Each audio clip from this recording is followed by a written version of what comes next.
Final four tips off tonight, which means March Madness is coming to a close. And on today's NBA Now, we're going to do a full first round mock draft, 30 selections following March Madness. Now that these college players have wrapped up their seasons for the most part, we'll see where they go, talk about them a little bit as a prospect. I am Nic Rohloff. And one thing that won't change from now until the late June NBA draft is who goes first overall, because it will always be Cooper Flagg, the forward from Duke. What might change is who is making the selection, but as of filming this on April 2nd, the Washington Wizards hold the number one pick, according to Fanspo, did their mock draft simulator. And Flagg is just, what can you ask for an NBA prospect? He defends, he can score at all three levels, he's a competitor, which is arguably his top quality. A lot of people have compared him to Kawhi Leonard. I don't know if that is fair, because I think Flagg is actually better than what Kawhi Leonard can be offensively, but the two-way ability of Flagg is second to none in this NBA draft class. He is going number one overall, and then we'll find out who's taking him and who's getting Flagg, assuming he comes out of the collegiate draft into the season, based off May 12th NBA lottery. All right, number 2 overall pick, Utah Jazz. They need point guard help, and they get, good for them, the second best player in this draft class, in my opinion, that being Dylan Harper, the guard from Rutgers. 6'6", left-hander, can get to any spot on the floor, excellent facilitator. Did not have the most successful season with him and Ace Bailey at Rutgers this past year, but he has had multiple 30-point games. He expressed the ability to play make, get to the rim, create for himself. I think he is going to be a fantastic pro, and if Flagg is not the number 1 overall pick, Harper would be that guy because of how good he actually is. I know the NBA draft is not for a while in late June, but make sure you are subscribed, because we will have the top coverage on YouTube when it comes to the NBA draft. We'll have the picks faster than your television. We'll give you deep analysis of each selection, plus no commercials as well. You know your boy Nic Rohloff here is going to be on that live stream, so make sure you subscribe and join us for our draft coverage. All right, the Charlotte Hornets hold the 3rd overall pick, and I have them going with VJ Edgecombe, the guard from Baylor. At this spot, they could go in a lot of different ways. I know a lot of people will say Trey Johnson could go here, Ace Bailey, but I think Edgecombe fits better, because when you look at the Charlotte Hornets roster, they have LaMelo Ball, they have Brandon Miller. Sure, they can use some front court help, but getting that 2-guard to create that trio of 1, 2, 3, I think Edgecombe fits that. Shot about 39.1% in Big 12 play this season. Got better as the year went on. Explosive athlete. Improved his shooting. I really like Edgecombe. I think this is a great fit for him. And if the Hornets are in the top 5, I think Edgecombe and them make a lot of sense consistently. New Orleans Pelicans hold the 4th overall pick in this mock draft, and I have them going with Kasparas Jakucionis, the guard from Illinois. They just have so many question marks in their backcourt, right? They lost Brandon Ingram. They traded him away. They have Trey Murphy. They have Herb Jones. They've got Yves Missi. So their front court could be set for the foreseeable future. But with DeJounte Murray and CJ McCollum have questionable futures, I think taking a potential point guard is their best option, and that is Jakucionis here. The guard, I think, will be better in the NBA with NBA spacing. He has a good step-back shot. He has turnover issues, yes, but he can get to his spots, hit his mid-range, hit his threes. I'm a fan of the guard from Illinois.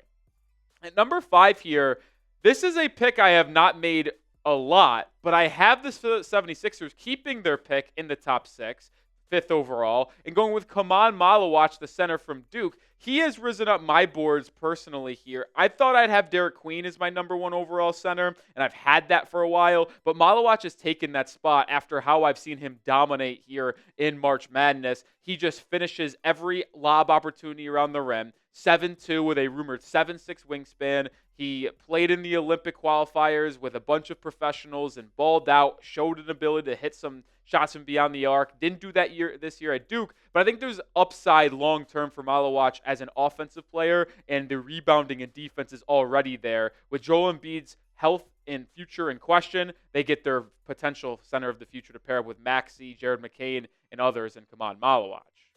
At number 6, I have the Brooklyn Nets going Ace Bailey, the forward from Rutgers. You could argue that they could use a point guard here, but I just have them going best player available, which is Bailey. The young freshman is one of those guys that doesn't have the best shot selection and IQ for the game of basketball, but he's got one of the most talented bags offensively in this draft. You can argue that he is the highest, at least terms of potential prospect offensively in this draft. He's got good length, good highs, good height, where he can get to any spot on the floor. He's a tough shot maker, but he takes too many tough shots as well. I like this fit for Brooklyn, who could really use time to mature him and teach him the right things that he needs to do on the basketball court. All right, we're 6 picks in, but I want to get to know from the people in the chat, who is your favorite NBA draft prospect? There's a lot of different guys, a lot of different skill sets. This is a loaded group. Let me know your favorite draft prospect down in the comment section. Toronto Raptors at number 7. I have them going with the center from Maryland, Derek Queen. Now, they could go in a lot of different directions with this pick, but with them acquiring Brandon Ingram, they still have R.J. Barrett, still have Emmanuel Quickley. They have Scotty Barnes, obviously. Jakob Poeltl's future could be in question in Toronto, which is why I have them going with a center. Queen, a 6'10", 240-pound big guy. He has good handle. He has to improve his jump shot, but he has got an ability to just take his defender off the dribble inside with pretty footwork, a good ability to finish, has a good 8-foot in game, but as he continues to improve that mid-range shot into potentially a three-point shot, he can be a dangerous and one of the best offensive centers in the NBA. I like this fit for Toronto for him to be able to develop there alongside some other offensive and talented players. The Heat have the 8th pick in this mock draft. We'll see where they ultimately pick, if they even are picking the lottery, because they do send it out to OKC if they aren't in the top 4 team. I've got them taking Trey Johnson, the guard from Texas. And I know a lot of people, especially Heat fans, will clamor for a point guard here. But the truth is, Tyler Hero has improved as a playmaker, and the Heat could see him as maybe their lead ball handler going into the future. So taking the talented Trey Johnson, who can score just as well as Ace Bailey can, a little bit smaller, but he's got that ability to rise over you, good three-point shooter. Like Ace Bailey, needs to improve his shot selection and game IQ, but there is no better place to do that other than in Miami. The Heat need talented scorers around Bam and Tyler Hero. Trey Johnson would definitely give them that here at number 8. The Spurs, with one of multiple picks in this first round, take Con Kneppel, the guard/forward from Duke. This one would just be unfair. I mean, the San Antonio Spurs need good pieces to fit between De'Aaron Fox, Stephon Castle in that backcourt, in the front court of Victor Wembanyama and company. Kneppel could play the 2 or the 3, has an excellent three-point shot, defends, smart basketball player. I think he would work perfectly fitting in between that backcourt and front court for San Antonio. This would just be a home run pick if you're asking me. Portland Trailblazers here at number 10. They go with Colin Murray-Boyles, the forward from South Carolina. This is a really good defensive player, 6'10", 6'9". He is a smart basketball player as well. You see them have centers in DeAndre and Donovan Clingan. They've got an interesting backcourt with Anfernee Simons. We'll see if he's still on the roster in the offseason. But Scoot Henderson, Shaedon Sharpe, they can use a solid 3-4 hybrid. Murray-Boyles needs to improve his ability to shoot and spacing the floor, but he fits perfectly as a defensive piece on that roster. Chicago Bulls here at number 11 go with Liam McNeely, the forward from UConn, true freshman, 5-star recruit, absolute sniper, shot extremely well for UConn this past season. There's questions about his mental because sometimes he just gets too harsh on himself and he misses a couple shots. It can just spiral and downfall. But the Bulls have guards. They do. And they have a need at center as well to find a future guy next to replace Nikola Vucevic. But I don't really like any of the centers on the board here for the Bulls at 11. Ideally, they get Derek Queen or Maluach, but with them off the board, I have them going with Liam McNeely. That helps fit that group of Kobe White, DeSumo, Matas Buzelis, Josh Giddey. So they've got an interesting group of guys. I like McNeely fitting there. Mavericks at number 12. I've got them taking Jeremiah Fears, the guard from Oklahoma. There's question marks if he was even going to come out in the draft, but according to Shams Charania, he has declared for the NBA draft. Mavericks don't need a point guard to start. Obviously, they have Kyrie Irving, but I think with Irving continuing to get up there in age, getting his protege in Jeremiah Fears could do wonders for them. I also didn't love any of the other fits for them in the front court or on the wing at this spot. So they just go best player available here, which is the true freshman Jeremiah Fears, who I think could go in the top 10 without a question, but I had him falling just due to fits with other draft picks. At number 13, I have a little bit of a riser here. Danny Wolf, the center from Michigan, who transferred to Michigan from Yale, played excellent next to Vlad Golden this year for the Wolverines. A talented big man like Derek Queen who can handle the ball, can play make, can create for himself, and is continuing to improve as a floor spacer, as a three-point shooter. We know the Hawks are looking to find that long-term center to replace Clint Capella. Maybe it's Anya Okongwu, maybe it's not, but either way, they take Wolf, and if they're keeping Trae Young, I think Wolf is a perfect center to pair up with Young. The Houston Rockets here pick 14 overall due to some trades, and I have them going with Rasheer Fleming, the forward from St. Joe's. 7'4" wingspan is what is rumored on a 6'9" frame. Fleming can shoot, he can defend. He played excellent in the Atlantic 10 for the Red Hawks this past year. Averaged extremely good efficiency, 40% from three, averaged 14 points per game. I don't think he's someone that you're going to expect to create for himself or others, but will be a great connecting piece defensively and offensively. Smooth jumper. I'm a big fan of Fleming and could easily see him going late lottery or just outside of that lottery. All right, more picks to get to after this lottery in just a second, but we are sponsored by PrizePicks, the #1 daily fantasy sports platform. I play PrizePicks every single day, and all you do is pick more or less on at least 2 players for a shot to win up to 1,000 times your cash. It's the best way to get in on action in sports, whether it's baseball, basketball, college basketball, professional basketball, doesn't matter, hockey, esports, and much more. They put their members first, so all withdrawals are fast, safe, and secure. When my picks hit, I can get my money in as quick as 15 minutes. They also offer weekly promotions that can lead to big payouts like Taco Tuesday. Each Tuesday, PrizePicks discounts select player projections up to 25% to provide even more value for your lineups. With basketball postseason almost here in the professional world, you can play there and get ready for that. Or you can take advantage of the picks on PrizePicks for the Final Four tonight. I've got a 3-player entry here. Less than Janai Broom, 19.5 points. I think he's a little bit banged up. Florida's got good big men. I'll go less than there. I also take his counterpart star, Walter Clayton Jr., more than 2.5 3-pointers made. He is a big shot taker, big shot maker. And I'll go with more than Khaman Maluach, 8.5 rebounds as well. That's a 3-player entry to win 7.5 times my money with that demon pick on Maluach. So get started today. Download the app and use code CLNS to get $50 instantly after you play your first $5 lineup. One more time, download the app today and use code CLNS to get $50 instantly after you play your first $5 lineup. PrizePicks, run your game.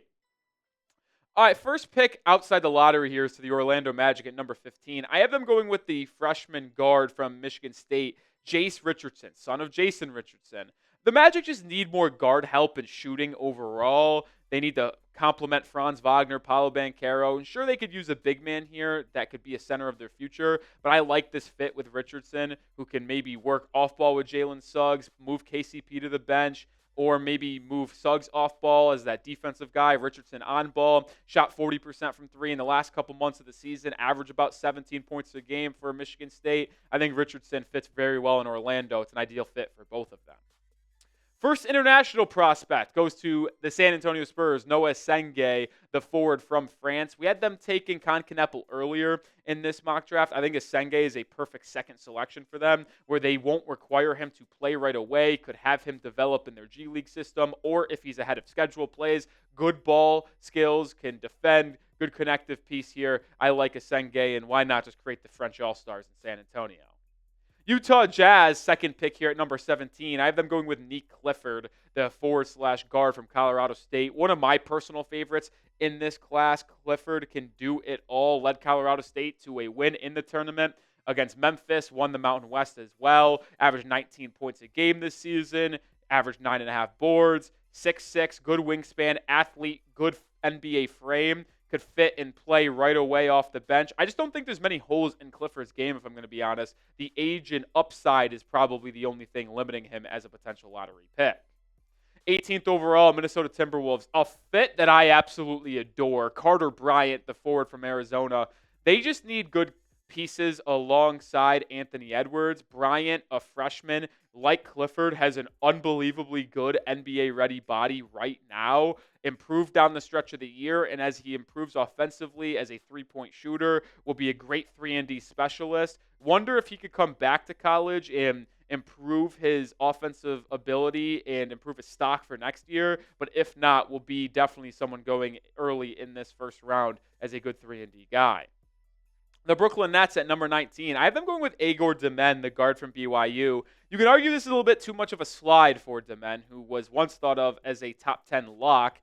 He's 6'9", one of the best playmakers in this draft. He's got good IQ. The question is his ability to score and athleticism to fit in the NBA. Now, he did look improved as a three-point shooter in the NCAA tournament, but there is still more to see here. I like Demen. I think there's a lot of upside, but I think the questions on him will ultimately lead him to fall down boards potentially. And ultimately, he could potentially even go back to school if he wanted to play with AJ Dembasta, who's going to be the projected number 1 pick in next year's class. That would be an intriguing thought as well. All right, we're going to get to the final 11 picks here in just a second, but we're talking draft. I know it's March Madness time, but let me know. Who wins the NBA Finals? I think there's a lot of people out there that believe the Celtics could run it back-to-back. The Cavaliers have had a great season. My personal pick is the Oklahoma City Thunder. That was my pick before the year. I had them defeating the Celtics before the year started. Let me know who you guys think wins the finals right now. Oh, speaking of those Oklahoma City Thunder, it's almost like I planned that. Whoopsie daisies. Thomas Sorber, the center from Georgetown, goes here at number 20. I think they could use more backup bigs. They obviously have Jalen Williams, not the one from Santa Clara, from Arkansas, acting as their backup center to Chet Holmgren and Isaiah Hartenstein. Sorber may not come out in the NBA draft, dealt with a foot issue that took him out the last couple months of the season, but an excellent rim protector. He's a decent back-to-the-back offensive scorer as well. Could improve, but will be a solid rotational big right away, in my opinion. I'm a fan of Sorber, and I like this fit for him in OKC. He have another pick here thanks to the Golden State Warriors, and I have them going with a forward/center, Asa Newell from Georgia, who caught a lot of top 10 and late lottery buzz in the middle of the season, but kind of tailed off at the end. The Heat could absolutely use more front court depth behind Kel'el Ware and Bam Adebayo. I don't think they have that. Yeah, Nikola Jovic is there, but he's not a big man that really defends and grabs boards. Newell will do that right away. Think he'll work potentially good offensively and pick and rolls as well with some of those guards in Miami. And if the Heat, with their 2 picks, walked away with Asa Newell and Trey Johnson like we have them in this mock draft, I think Heat fans would be quite happy with that one. What a fun pick here, the Indiana Pacers. They do need a big man to potentially replace Miles Turner, but I had them going with guard Cam Jones from Marquette. I think he could work alongside Tyrese Halliburton as an off-ball scorer and shooter, work behind him as an on-ball creator.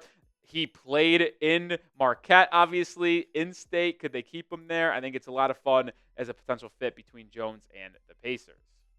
Atlanta Hawks go with another pick here. I'm going international forward Hugo Gonzalez from Spain. The Hawks are in an intriguing spot because they arguably should be better. Take away their injuries, right? They have Trae Young. They have Jalen Johnson, who's injured most of this year. They have a couple good pieces in that front court with number 1 overall pick last year, Zachary Sachet, Onyeka Okongwu. We had them taking Danny Wolf earlier. How about they go high upside forward from Spain where you don't have to rely on him right now, but if he hits 1-2 years down the line, could really just explode this franchise into a top 6 contender in the NBA in 2 to 3 years. I like Gonzalez's game. Could see him being the first international prospect taken. I haven't been a Senge, but I really like Hugo Gonzalez as well. Back-to-back international guys, Washington Wizards. They pair up Cooper Flagg with a potential point guard of the future, Nolan Traore, the guard from France, which is intriguing because coming into the year, Traore was looked at as a top 10 lock, but had a rough year, struggled with a high usage rate, turnovers, inefficiency, but I still like his ability to play make for others, get inside and finish at the rim. If he improves as a scorer from the perimeter, now we're talking about a guard that can really make things happen. Yeah, they drafted Bub Carrington, but he's been a little bit of a disappointment this year. Also could see him moving to that 2-guard spot. You have Cooper Flagg, you get Traore. That's an intriguing duo coming into the D.C. city. Orlando Magic with another pick here, number 25. I'm going Miles Bird, the guard/forward from San Diego State. He played the 2-guard in college, but he's 6'6", 6'7", with a long wingspan. I think he could play the 3. Either way, a good bench piece for the Magic, who pride themselves on being a good defensive team. Bird fits that mold quite a bit. Needs to improve as an offensive playmaker, shooter, and scorer overall, but his defense will get him on the floor right away in the NBA, and I like the fit off the bench for Orlando. The Brooklyn Nets with one of their many picks here, Ben Seraph, the guard from Israel. It's a high upside pick. Like it could not work out. It could work out for them in the long term. But they have 4 first-round picks in this mock draft. So take a shot on the guard from Israel. I don't hate it. Speaking of the Nets, they pick back-to-back in this mock draft, number 27. I have them going with a potential Wooden Award winner here in Janai Broome, the center from Auburn. He's limited offensively. He struggles in terms of his mid-range shots, but he improved as a three-point shooter, which is odd this year. He has a good back-to-the-basket game as well. He rebounds. The Brooklyn Nets could use a backup center with Day'Ron Sharpe probably leaving this offseason behind Nick Claxton. I think Broome could be a good fit for them off the bench right away. Boston Celtics at number 28 here could use potentially more guard help with Drew Holiday, Derek White, getting up there in age. I think they go with a true freshman, Tahad Pettiford, the guard from Auburn. Could see them going with a big man here, but Pettiford's just talent, shot-making, speed, handling just jumps off the page. I think the Boston Celtics are a very smart organization, and they would know to just take best player available, which to me is no question Tahad Pettiford here at this pick. At number 29, the Phoenix Suns. They could see a complete roster overhaul this season, or offseason, I should say, with Kevin Durant possibly on the move. Bradley Beal has not worked out. Tyus Jones did not work out. I think they could use a true point guard next to Devin Booker. You know Ryan Dunn's going to have a larger role this upcoming season. LeBaron Philon, the true freshman from Alabama, unbelievable first step. He's so quick with the ball in his hands. I think he could work very well next to Devin Booker. That's an intriguing fit there. Or if Tahad Pettiford was still on the board, that'd be intriguing as well. Final pick in this mock draft, going to the LA Clippers. I have Ryan Kalkbrenner, the 7-footer from Creighton. 3-time Defensive Player of the Year for the Blue Jays. One of the best Creighton players of all time. One of the best Big East players of all time. Just dominant force inside, can deter shots, can get good boards offensively, defensively. The center spot behind Ivica Zubac is a question mark. I think Kalkbrenner would fill that role really, really well for the Clippers right away. All right, that's it. All 30 first-round selections. Grade by mock draft. You can grade it from your own team's perspective. You can grade it as a whole's perspective. A, B, C, D, or F. Let me know who went too high, went too low, the best fits, the worst fits. Get down in the comment section. I always love getting the feedback. And make sure you are subscribed as well, because we're going to continue to put out NBA draft content every single week here on the channel, leading up to the late June NBA draft, where we will be live for round 1 and round 2. So make sure you subscribe and lock us in for the top NBA draft coverage on YouTube.